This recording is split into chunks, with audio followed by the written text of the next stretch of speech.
on the news.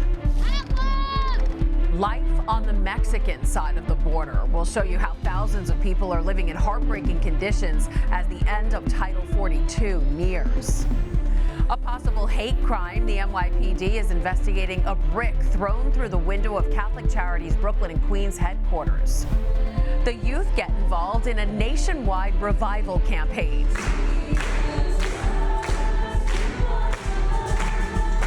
These teens processing the streets, spreading the word of Christ in the Eucharist. Plus, a unique, scary movie to check out. I'm not Edward. I'm a demon. Demons aren't really a thing. The new film is out, and it's getting praise for its real depiction of demonic possession. I'm Christine Persichetti. Current News starts right now.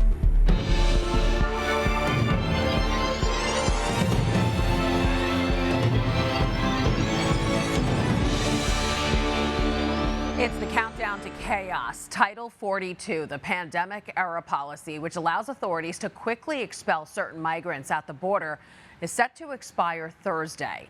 Tonight, we take a look at the struggles at the border from the Mexican side as migrants prepare to cross. Echoing across the sandy landscape on the U.S. southern border, young voices shouting for water. Already on Texas soil, technically, having already illegally crossed the Rio Grande, hundreds of migrants camp out between the barbed wire and the border wall, waiting to be processed for asylum. Title 42 still in effect. For this group, that means they could be immediately expelled by U.S. border officials. The pandemic-era policy offering no guarantees for their asylum claims to be heard. If it expires Thursday, Title 8 takes over, requiring asylum officers to process each claim, potentially overwhelming border officials already strained. Worsening this humanitarian crisis, the heat, some 90 degrees at midday. You see people bundled up in winter coats and blankets, useful for the night chill and to shield themselves from the scorching sun. Some Mexican locals arrived to help the group of migrants, mostly from other parts of Latin America. They carry boxes of pizza, bags of snacks, water, and soda. But it's not a handout. They sell them to desperate customers who then crawl back under the barbed wire with their purchase as others wait for their fill. But this, only a small portion of the tens of thousands in Ciudad Juarez determined to cross. Nearer to the city center, scenes similar to what's already happening and perhaps more of what's to come in U.S. border towns.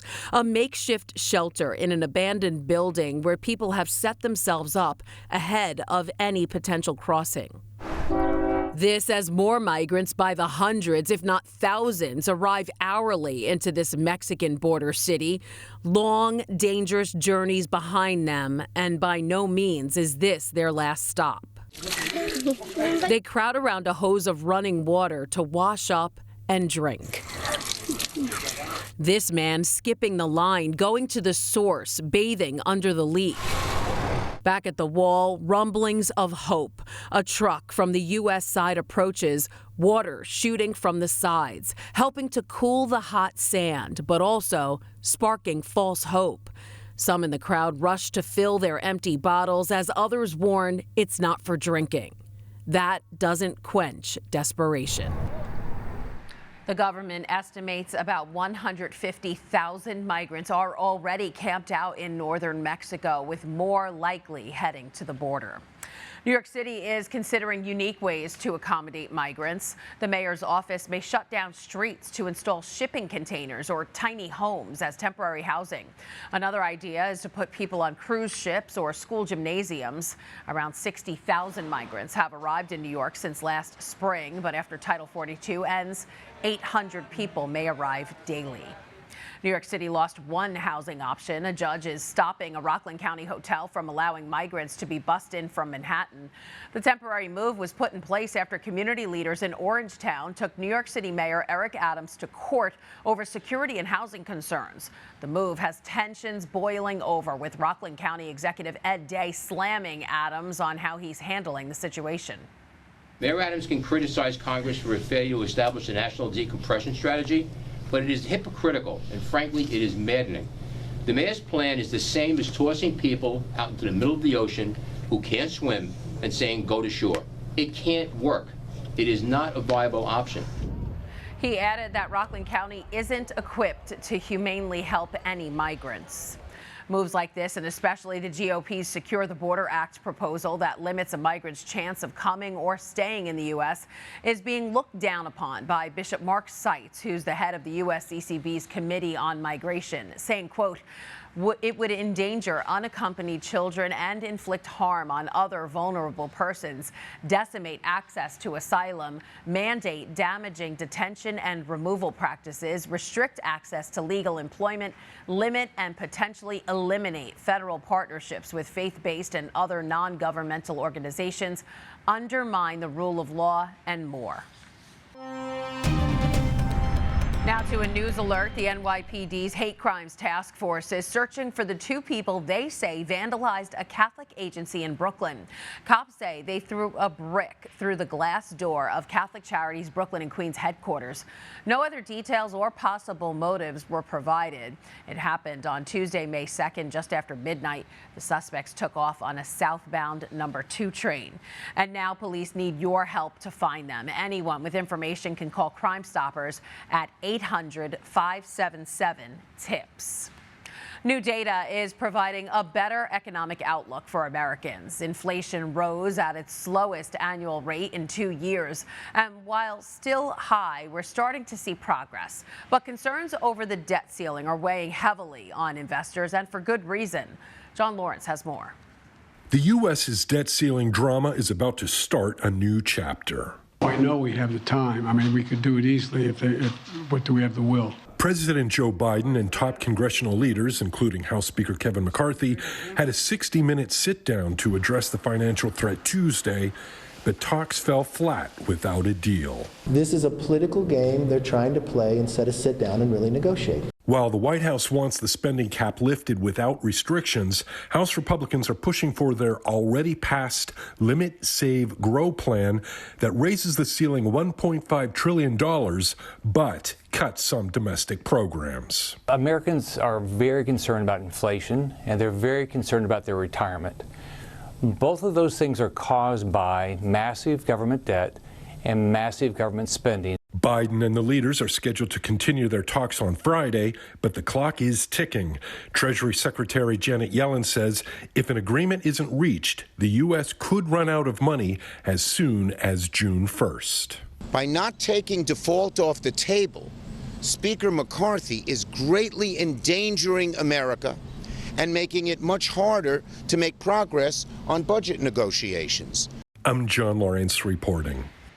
If a deal isn't reached, millions of jobs may be lost, according to Moody's Analytics.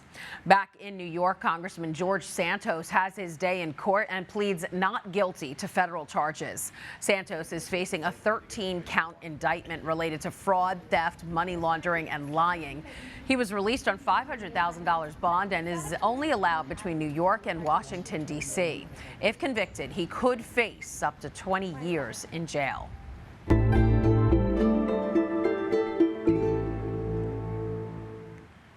Young people are taking part in the National Eucharistic Revival.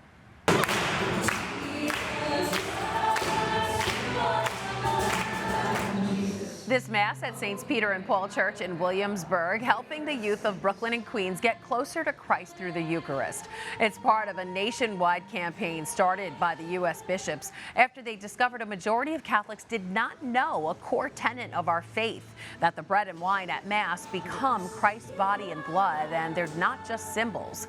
Following the Mass, the youth processed through the streets with the Eucharist, ending at Our Lady of Mount Carmel, where they were able to venerate relics of the first possible millennial saint who helped others discover the Eucharist, Blessed Carlo Acutis. There will also be a diocese-wide celebration for the revival. The October 7th event at Maimonides Park will include family catechesis, a Eucharistic procession, and a Mass. If you want to go, you can register at dioceseofbrooklyn.org/Eucharistic-revival-2023. Again, that's dioceseofbrooklyn.org/Eucharistic-revival-2023. The milestone event for the nationwide campaign is happening in July of next year at the National Eucharistic Congress. The week-long event will be held in Indianapolis, and registration is now open. We spoke to one of the organizers of the nationwide Congress, Joel Stepanek, about what people can expect. Yeah, this is going to be a generational moment for the Catholic Church in the United States, one that is a long time coming. Over 80 years have passed since we have had a National Eucharistic Congress. And so anybody who is a passionate Catholic who desires revival in our country and is ready to be sent on mission, this is the place to be in July of 2024. All right, so tell us, what are some of the activities you'll have there? So the Eucharist as the source and summit of our Christian walk, of our Christian faith, is going to be central to everything we will do at the Congress, with multiple liturgies in multiple languages, beautiful in the diversity of our church, but unified in the practice of our church. There will be multiple chapels set up across several different venues in the downtown area of Indianapolis. Along with 80,000 Catholics, you'll be able to find places for adoration, for worship, for prayer, for quiet contemplation, for recitation of the Rosary and various other devotionals that are central to our Catholic identity. So I think those are beautiful things that people can expect as they are part of this wonderful event. It sounds great, but why hasn't it happened for so long? You know, I think that's a great question. As we look at the National Eucharistic Congress and the history of those in the United States, the last gathering we had like this was after World War II. The reasons why it hasn't happened, I'm not entirely sure, but I'm happy that it's happening now. And I think that there is no better time than where we are in the history of our country, in the history of our world, in the history of our faith, than to gather to be a light in a dark world, and ultimately to be sent back out into the world to be sparks and wildfires so that we can accomplish Jesus's vision of seeing a world on fire with love for him.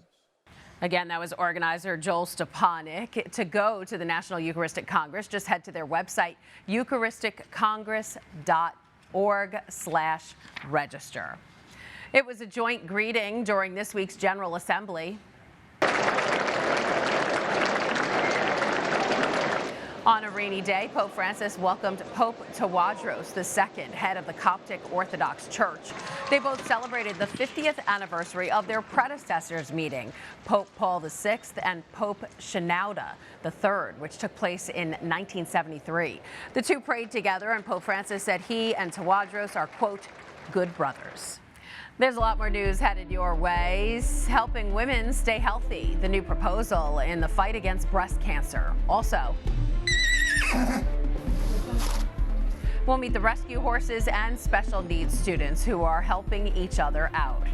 Plus, a chilling new movie about good versus evil that's being praised as a must-watch for Catholics.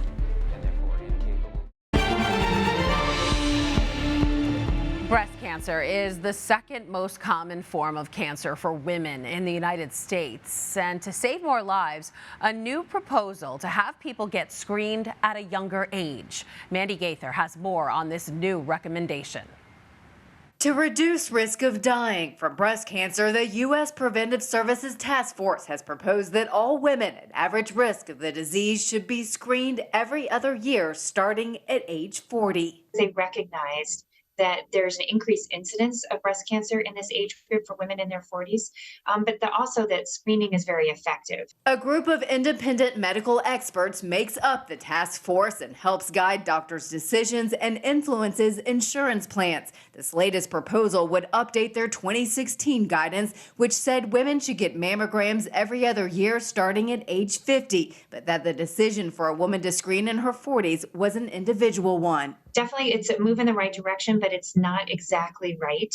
Dr. Sarah Friedewald, chief of breast imaging at Northwestern Memorial Hospital, says screening every year, not every 2 years, as this new proposal recommends, would save the most lives. If you increase that interval between screening, you just allow the cancers to grow to a potentially larger phase, and it potentially could be less treatable. The draft recommendation comes a few weeks after a study in the journal JAMA Network Open found that the rate of breast cancer deaths among women in their 40s was 27 per 100,000 people for Black women, compared with 15 deaths per 100,000 in white women. The updates would not apply to those at an increased risk of breast cancer who may already have been encouraged to screen at 40 or earlier. I'm Mandy Gaither. Turning now to an international gathering happening in Washington. It's a symposium on the priesthood. The gathering of more than 150 theologians, priests, seminarians, and laity will happen next week at the Catholic University of America. Inspired by last year's symposium in Rome, this event aims to find the future of priesthood in its two forms of participation, baptismal and ministerial. The event is free and open to the public. Well, this weekend, Diocese of Brooklyn priests will be celebrating their moms for Mother's Day, and they already have a head start in this week's tablet newspaper, where the spiritual fathers talked about the love and support they receive from their physical mothers. Read how their moms help their vocations bloom, plus what Catholic leaders around the country have learned from their mothers in this week's paper. You can also begin to get to know the men who will soon become priests in the Diocese of Brooklyn in this week's paper. In their series, Meet the Priests, the paper will introduce you to 4 transitional deacons who will be ordained priests in the Diocese of Brooklyn on June 3rd. In this first installment, a deacon from Kenya details how the Diocese of Immigrants have helped him feel right at home. You can read all these stories and more in this week's tablet. Just pick up a copy of the paper at your local church this weekend. You can also get future editions sent straight to you by subscribing online at thetablet.org. Saddling up and learning to trust. A horse sanctuary in Virginia is teaching life skills to special education students. Taking the reins, Dryden Quigley finds out more about this unique program. I just like all horses. Jason Wilton Carter is a Louisa County high schooler in the special education program. He's been coming to the farm for months. We see what Miss Rhonda and Mr. Bill need us to do. Then we help them out. And what else they don't have for us to do, we just start petting horses.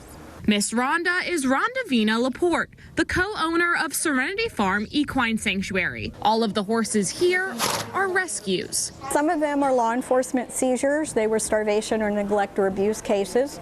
Some are owner surrenders for a myriad of reasons. The horses and students are both learning to trust. They teach the horses teach them. Most of them have little to no experience with horses. The first time I was a little scared, but this time you were a pro. I guess so.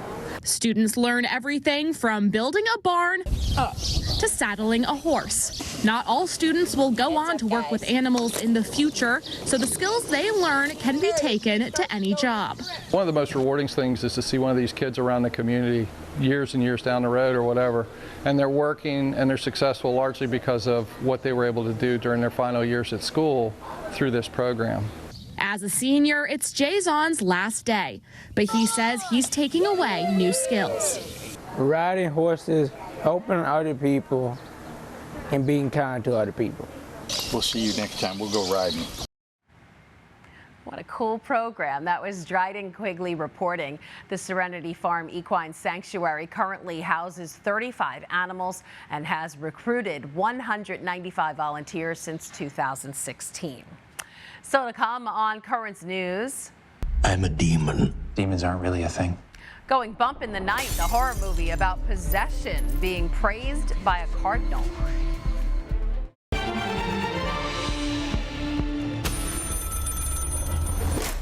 Oh, you should have accepted my offer, James.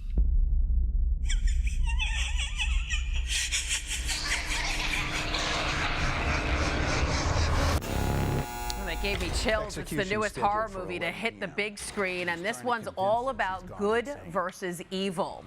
If you like scary movies, the producers of Nefarious say this flick is a must-see movie for Catholics. Joining us now is producer, director, writer, and Brooklyn native, Carrie Solomon. Hi, Carrie. Hello. So, Carrie, this movie is based on the book A Nefarious Plot about a death row inmate who's possessed by the devil. Now, most people have seen the movie The Exorcist. So how is your film different from that and other exorcism thrillers?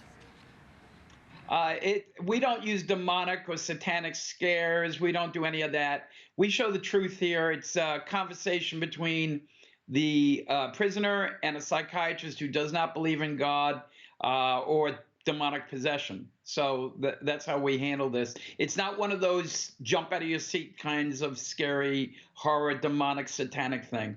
All right, and the movie just hit select theaters this month. You're already getting some good reviews. Cardinal Raymond Burke, the Archbishop Emeritus of St. Louis, said he highly commended you and your partner for, quote, the excellent research, care, and skill with which they have written and directed this film. So tell us, how did you make sure the film was authentic? Well, we could end the conversation right there. The Cardinal, if I went over the Cardinal, we went over anyone, right? Basically the movie, we were just inspired to make the movie. We believe that the Spirit came upon us and we were inspired to do it. And that's really how it happened more than anything else. We were led to do it and we did it. And I know you had a priest on set during filming, is that right? Yes, absolutely. Every minute of the time we were there, we had an exorcist, and we had crazy manifestations that were going on the whole time. Yeah, I hear you had some issues while making the movie. Sicknesses, car accidents, storms, and you've said you think you know why. So what roadblocks did you face, and what do you attribute them to? Well, I mean, it's obviously demonic interference. The devil, in this movie, we drag the devil out of the darkness and bring him into the light. Devil doesn't like that. He doesn't want people to know he's being busy, he's active, and so it's demonic manifestations. We had an actual exorcist at our press junket, and basically we had to have an exorcism because when we were filming all the press, there were voices in the room, the lights were flickering on and off. I mean, it was crazy. And the exorcist comes in the room. He does an exorcism. I've never been involved. I mean, it's just crazy. And gets through the whole exorcism. And all of a sudden, the cameras are working, the lights are working, the voices are gone. I mean, it's just unbelievable. Wow. So we know there is good, we know there is evil, we know there's a God, and we know there's a devil. Wow, that is really crazy stuff. Now, I know you've converted to Catholicism and you've made other faith-based movies. So why should people, and Catholics in particular, see this movie? Well, if you look at the fruit of our tree, what Chuck and I have done, we did God's Not Dead, we did Unplanned, which is the pro-life movie, we did this movie. I mean, everything we do is God-fearing, God-inspired, motivated by the Holy Spirit. I'll let your audience straight off the bat know, when you look at the poster, you're going to be scared. I wouldn't go to this movie if I looked at the poster. But the poster was used basically to bring in non-believers because basically they're attracted to the demonic and the satanic. We don't do any of that. So I would say, look, this is a safe movie for you, but it's full-on Catholic. You're going to be inspired. You're going to see the truth. And I promise you, look at the fruit of our tree. I would never lie to brothers and sisters in Christ, especially devout Catholics. I'm a devout Catholic. Look, this is our life's work. This is our ministry. This is what we do. Wow, well, it sounds like a terrific movie. Can't wait to go out and see it.